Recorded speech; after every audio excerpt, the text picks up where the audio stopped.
So students, let's continue this topic with another heading, that is the impression formation and explaining others' behavior through the attribution.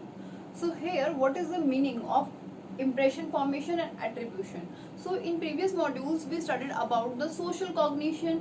When we want to explain, interpret or understand the behavior of society, of the person of groups, then we use the social cognition. Okay, so we make or understand the information or make behavior towards any group that is based on the schemas and the stereotypes. Fine. Now when we meet any person, okay, when we meet any particular individual, any person, so we form an impression that is known as a impression formation. So students, impression formation means कि आपने सुना होगा ना कि कहीं पे भी job या इंटरव्यू देने जाते हैं, या फिर जो सेलिब्रिटीज होते हैं, सोशल आइडेंटिटीज होती हैं, उनका एक बहुत ही फेमस वर्ड है कि गुड इम्प्रेशन होना चाहिए, बहुत अच्छा सा इम्प्रेशन होना चाहिए, first impression is the last impression.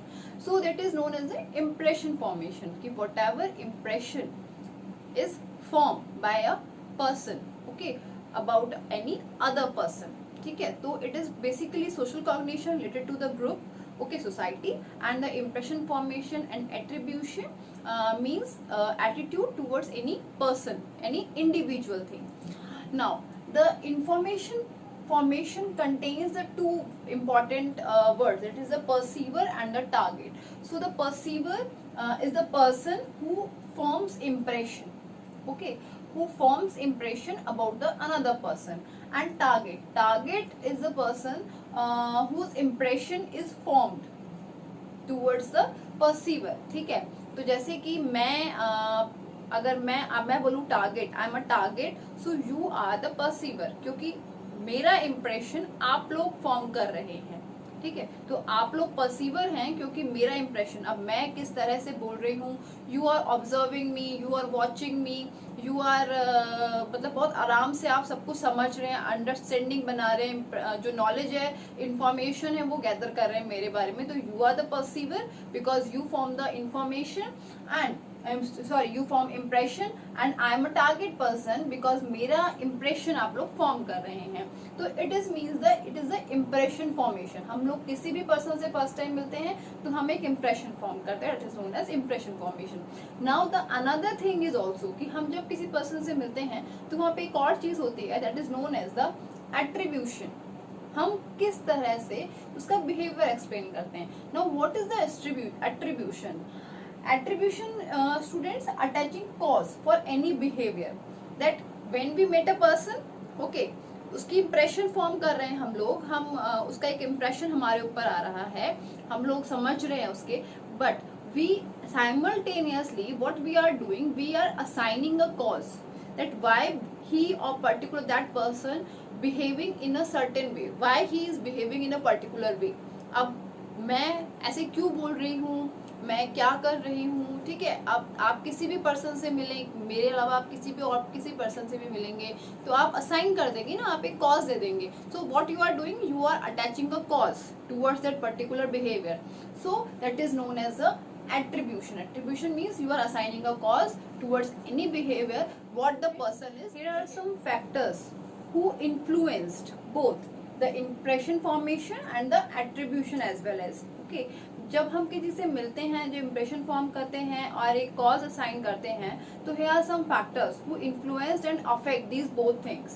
So the first factor is personality characteristics of perceiver, that what the personality characteristics of a perceiver is having, mean to say कि उसकी personality characteristics कैसी है, positive है या फिर वो किस तरह से लोगों को देखता है, उसमें ऑब्जर्विंग क्वालिटीज हैं, उसका इंटेलिजेंस लेवल कैसा है, वो आउटवर्ड एक्सट्रोवर्ट है, किस तरह की पर्सनालिटी वो पर्सन रखता है. Now the next is social schemas. Social schemas are very important because rather they are having stereotypes or not. If a person जो perceiver है, social schemas of the perceiver, अगर perceiver stereotypes है तो वो negative impression ही form करेगा और वो हर attribution के लिए एक negative cause ही अटैच करेगा, असाइन करेगा फॉर द पर्टिकुलर पर्सन, ठीक है, अगर वो जो ग्रुप है जो उसके लिए उसके मन में स्टीरियोटाइप्स है, ओके। तो social schemas are very important. Now the another factor is characteristics of the information, that what is the information is given by the target person. अब टारगेट पर्सन किस तरह की इंफॉर्मेशन दे रहा है, it is very important, because जो information दे रहा है उस पर ही डिपेंड होकर के एक इम्प्रेशन बनेगा और अट्रीब्यूशन भी उसी पर डिपेंड होकर के बनेगा। So it is very important कि जो इंफॉर्मेशन है वो पॉजिटिव आ रही है या नेगेटिव आ रही है। If a person is giving negative information, it means we form a negative impression, okay. Now, the situational and environmental factors are very important because suppose a target person is when he is giving information and when perceiver is collecting information, gathering information, then हो सकता है वहाँ पे environmental factors कुछ ऐसे हों, जो surroundings है, एनवायरनमेंट है, बहुत हीट हो, बहुत कोल्ड हो, तो परसीवर अजीब सा, not comfortable to listen him, तो वो एक प्रॉपर जो इम्प्रेशन है वो फॉर्म नहीं हो पाती है। So that's why these 4 things are very important when we are forming impression, और अगर हम किसी के ऊपर इम्प्रेशन बना रहे हैं तो, and when we are forming, and now come to the impression formation. So impression, let's study in detail that what is the impression formation, what is the aspects of about the impression formation, okay. So the impression formation, the first is the process, that what is going on, what is the process for impression formation. So first student, the perceivers selection, okay, selection of information. First, in impression formation, the information is selected by the perceiver, that what is information, जो भी target person उसे दे रहा है उसमें से कुछ relevant information वो select कर लेता है। Now the another thing is organisation of that particular information.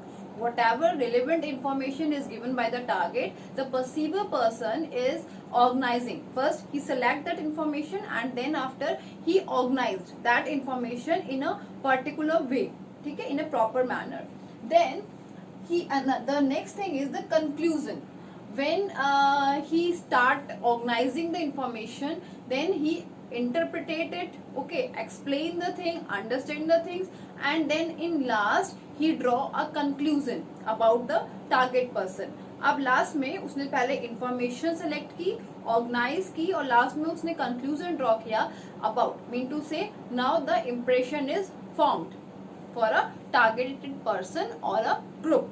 So in impression formation, ये 3 things are going to happen: selection, organization, and the last is the conclusion. Simply, तो अब आगे जो behave होगा वो इसके ऊपर गाइडेड होगा, ठीक है, of the perceiver. Now the another aspect is sequence of information. Students, it is very important when we are forming information about any target person. So here is a sequence of information, that what is the sequence when when a target person is given any information. जो भी information वो दे रहा है, जब हम मिलते हैं तो हम कुछ भी बात करते हैं तो कुछ information आ रही होती है, तो what is the sequence of that particular information. So here are some effect that is known as the primacy effect and the recency effect. So students, आप लोगों ने सुना होगा ना कि first impression is the last impression. If the person who is the perceiver, if the perceiver is उसने जो first information दी गई है टारगेटेड पर्सन के थ्रू, उसके लिए एक स्ट्रॉन्ग जो है एक स्ट्रॉन्ग एटीट्यूड बना लिया है, एक पॉजिटिव एटीट्यूड सपोज, ठीक है, जो भी टारगेट पर्सन है उसकी जो फर्स्ट इंप्रेशन है वो ही परसीवर ने बहुत ध्यान से सुनी और उसने उसी के अकॉर्डिंगली एक इम्प्रेशन बना लिया. फाइन. अब आगे लास्ट तक जाते जाते what ever the information is given by the target person, उसके ऊपर उसका कोई इफेक्ट नहीं पड़ा. जो फर्स्ट इंप्रेशन था, जब पहली बार उससे मिला था, उसी का जो फर्स्ट इंप्रेशन, जो फर्स्ट इंफॉर्मेशन जो उसे मिली थी, उसी का इफेक्ट है. तो that is known as the primacy effect. Okay, that is, हम सिंपली समझ सकते हैं the first impression is the last impression. ये प्राइमेसी इफेक्ट से एडेड है. Now the next is recency effect. Recency effect क्या होता है कि whatever the information is given by the targeted person in the first meeting or in the starting, okay, of the meeting, that is not मतलब उसके ऊपर तो जो perceiver था उसने कोई अटेंशन पे नहीं की, उसने बिल्कुल अटेंड नहीं किया उसे, but he formed impression जो उसने बनाई वो थी उसकी लास्ट इंफॉर्मेशन के ऊपर, जो लास्ट में उसका जो एटीट्यूड था, जो लास्ट में जो उसने इंफॉर्मेशन दी टारगेट पर्सन ने परसीवर को, उस पे डिपेंड होकर के इम्प्रेशन फॉर्म किया गया, इम्प्रेशन जो है वो फॉर्म किया गया है। तो वो जो इम्प्रेशन होगा जो कि लास्ट इंफॉर्मेशन से मिला है, that is known as the recency effect. So in the primacy effect, the first impression, the first information is very important, and in the recency effect, the last information is important, because perceiver pay attention towards the last information, and in primacy he pay attention towards the first information. Now the another thing is the perceiver's tendency. Impression formation में जो another aspect है वो है perceiver's tendency, कि perceiver की tendency कैसी है. Now here is a very common effect that is known as the halo effect. Halo effect actually students, halo effect क्या होता है, सपोज अ पर्सन, किसी जो परसीवर है उसकी टेंडेंसी है कि उसने जब भी किसी पर्सन को मिला, he is having a very cool and काम पर्सनैलिटी, और जिसकी वजह से उसने इंप्रेशन फॉर्म की, तो वो आगे तक के लिए उसके बारे में इंफॉर्मेशन इंप्रेशन जो है वो फॉर्म कर लेता है. That is known as the halo effect. अब लेट्स टेक एन एग्जाम्पल कि आप किसी पर्सन से मिले और आपको इंफॉर्मेशन के थ्रू पता चला, जब वो टारगेट पर्सन आपको इंफॉर्मेशन दे रहा था उसके थ्रू आपको पता चला कि he is very hard worker, okay, and he is very sincere.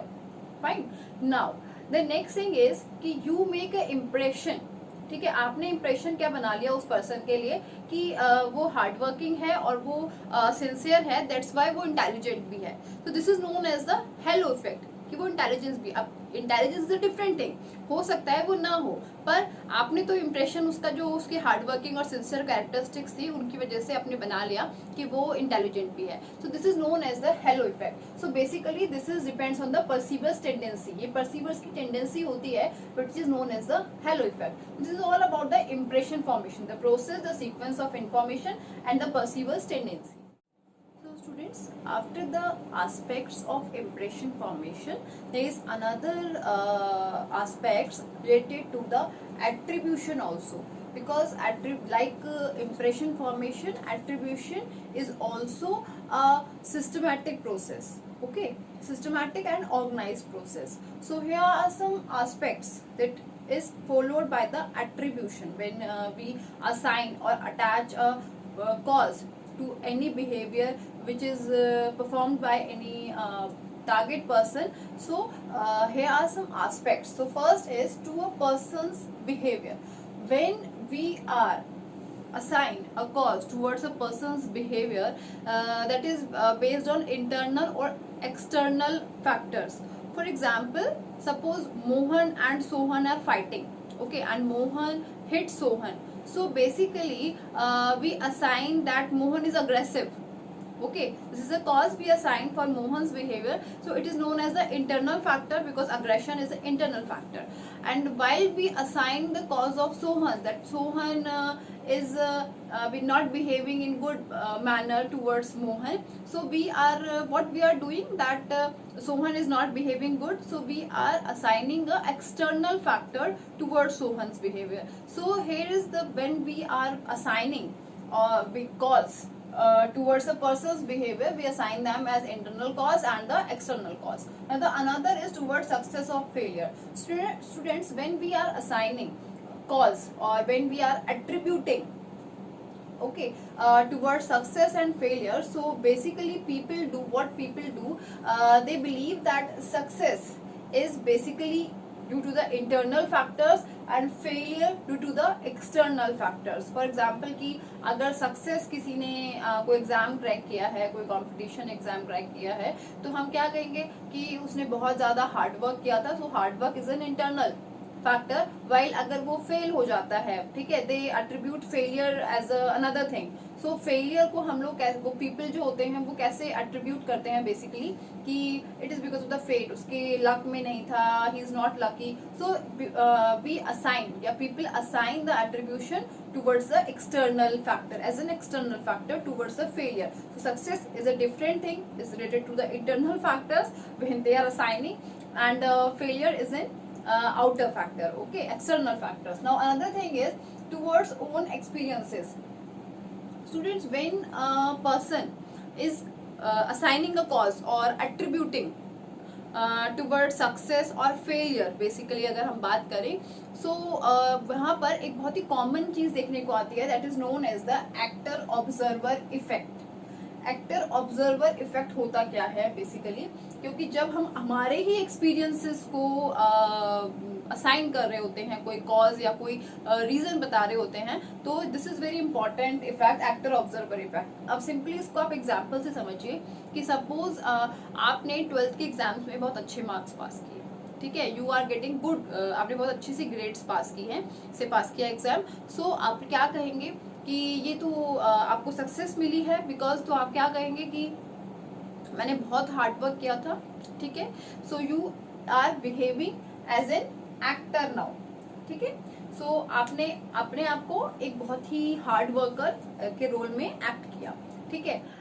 Now students, you are not getting good marks in the 12th exams, so अब आप फेलियर को कैसे एक्ट करेंगे, दैट इज कि एग्जाम में बहुत टफ क्वेश्चंस आए थे, बहुत डिफिकल्ट था, टाइम प्रॉपर नहीं था और it is not in my fate, so you act as a in the this mode, okay, ठीक है, तो now you are a actor, अब आप अपनी फेलियर और अपनी सक्सेस को एक्ट कर रहे हैं। Now another important thing is the observer effect. Now suppose आपका कोई फ्रेंड है, आपका कोई क्लासमेट है, उसके 12th एग्जाम से बहुत अच्छे मार्क्स आए हैं, अब आप उसको जो उसकी सक्सेस है उसके लिए you are a observer now, अब आप उसके लिए एट्रीब्यूशन मीन टू से उसकी सक्सेस के लिए आप कैसे कॉज असाइन करेंगे कि जो एग्जाम्स था वो बहुत ही इजी था, क्वेश्चन बहुत इजी थे, टाइम भी बहुत था, नॉट अ डिफिकल्ट एग्जाम, ठीक है, तो आपने उसको इस तरह से जब आप ऑब्जर्वर हैं तो आपने उसको इस तरह से एट्रीब्यूट किया। नाउ सपोज ऐसा होता है कि आपका जो फ्रेंड है, जो क्लासमेट है, वो एग्जाम में बहुत अच्छे मार्क्स नहीं ला पाता है, वो फेल हो जाता है, whatever the things are, okay, so he is not, मतलब उसको फेलियर हुआ है, वो सक्सेस नहीं मिली है। And now as an observer, अब आप उसके कॉज को कैसे एट्रीब्यूट करेंगे, आप कैसे उसको असाइन करेंगे उसके बिहेवियर को कि वो बहुत ज्यादा मेहनत नहीं करता था, उसने एग्जाम टाइम पे भी पढ़ाई नहीं की, वो पढ़ता नहीं था, वो टाइम मैनेज नहीं किया था। तो now here is the difference between when you are acting your own success and failure and when you are observing the another person's success and failure. So when we are causing when we are assigning the cause और हम लोग attribution बना रहे होते हैं, तो is a different and it is known as the actor observer effect. Now another thing is overall tendency. Overall tendency basically क्या होता है कि परसीवर्स की कुछ टेंडेंसीज होती हैं जो बेसिकली कुछ कल्चर्स में ज्यादा होती हैं, ठीक है, तो ओवरऑल टेंडेंसी पे भी हम लोग अफेक्ट करते हैं, ठीक है। अब इसको it is known as the fundamental attribution error, which is known as the fundamental attribution error. अब हम इसको कुछ कल्चर से रिलेटेड करके देखते हैं कि इफ अमेरिकन पीपल जो होते हैं, अगर उनके साथ सक्सेस या फेलियर होता है तो वो फेलियर को हमेशा इंटरनल कॉज मानते हैं, it is a internal cause due to the जो फेलियर है उसके पीछे एक इंटरनल कॉज है। While if the Indian get failure, अगर उनकी लाइफ में फेलियर होता है तो वो इसे एक एक्सटर्नल कॉज मानते हैं कि it is not in my fate, और ये तो एनवायरमेंटल फैक्टर्स थे जिनकी वजह से मैं फेल हो गया हूँ। So basically it is the fundamental attribution error which is relate to the overall tendencies of the perceivers. Now another thing is Venus factor for causes. Venus is a very famous psychologist, और उन्होंने इसको जो success और failure का जो attribution जो होता है जो कि पीपल करते हैं उसे उन्होंने सिर्फ इंटरनल और एक्सटर्नल फैक्टर्स में नहीं, उन्होंने इसको स्टेबल और अनस्टेबल फैक्टर्स में भी डिवाइड किया है कि सपोज कुछ ऐसे फैक्टर्स होते हैं इंटरनल एक्सटर्नल के साथ साथ जो कि स्टेबल और अनस्टेबल होते हैं when we are making the attribution, when we are assigning a cause towards a thing. For example जैसे कि एक्सटर्नल और इंटरनल फैक्टर्स तो मैंने आपको बताया ही अभी कि इंटरनल फैक्टर्स तो हम लोग सक्सेस में बहुत हार्ड वर्किंग है, ठीक है, हमारी एबिलिटी है, फेलियर हुआ तो it depends on the fate, ठीक है। Now some factors are stable कि intelligence, hard working, other stable factors, ठीक है, और अनस्टेबल फैक्टर्स हो सकते हैं, फेट हो सकता है, एनवायरमेंटल फैक्टर्स होता है, वेदर कंडीशंस हो सकती हैं, तो these are some unstable factors जो कि एट्रीब्यूशन को अफेक्ट करते हैं। एट्रीब्यूशन जब हम बना रहे होते हैं तो ये एस्पेक्ट्स एकदम सिस्टमैटिकली वर्क करते हैं।